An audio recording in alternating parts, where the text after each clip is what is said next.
One thing that might be coming, and I think we need to see if that we can do this, is a proper, unambiguous way to detect and modulate pain without with nothing that is traditionally available currently.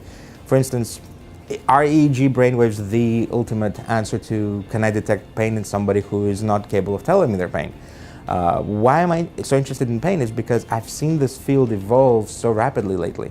We used to think, and this boggles my mind, but back in the Soviet Union, where my dad is from, the story was, up until maybe 30, 40 years ago, that children, up until they hit about the age of 18, they don't feel pain.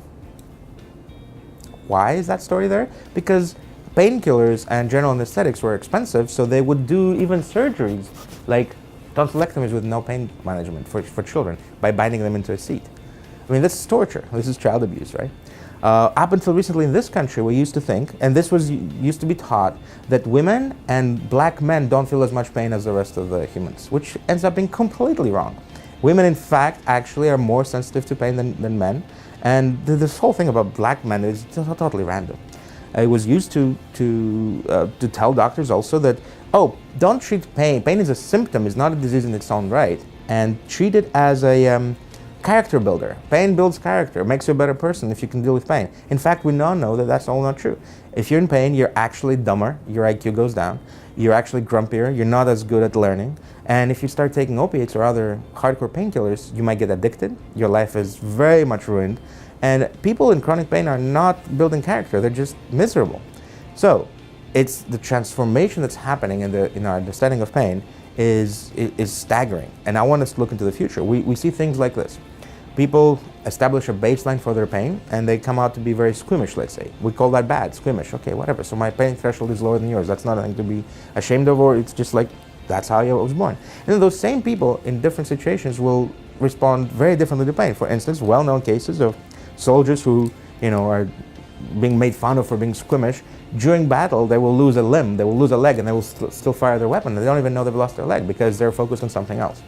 Pain is in the mind, and lots of interesting things are happening when we go through that avenue, and we realize that, look, we have an elderly population that's only going to get older. We have hip replacement surgeries almost daily now. This most successful operation there is to be had out there, and it comes with a lot of pain, and it comes with a lot of pills that might get you hooked and might decrease your quality of life. Even though we fixed your leg, those pills that you'll take to get you through the pain of the surgery might ruin your life. Something better needs to happen there. And there's plenty of opportunity there. We can get around the opiate epidemic by going into non-pharmacological treatments for pain, whether it's thinking about it, whether it's mindfulness, whether it's talk therapy, whether it's virtual reality where you can take your mind off of it. Those are great unexplored virginal territories that need to be explored much, much better.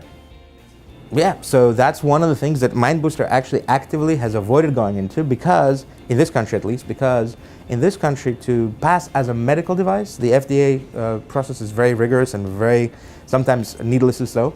MindBooster is afraid of getting up against HIPAA regulations that tell you that you're not allowed to wirelessly transfer data that have to do with your health.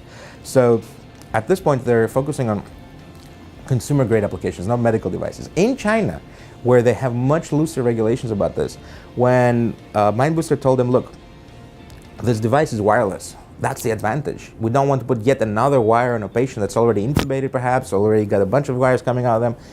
And you don't want another machine in there. You want something that will go straight to your phone. But is that okay? Because, we're taking brainwaves off of people, and even though we're not feeding anything back in, even though you can anonymize it, is it okay? And they said, of course, that's practical. It makes sense. Why would you want to put that wired? In America, we're not sure, but it turns out that perhaps there's a danger that people will say, oh, no, you have to encrypt this. You can't be, you can't have it wireless. You can't have it in your cell phone, basically.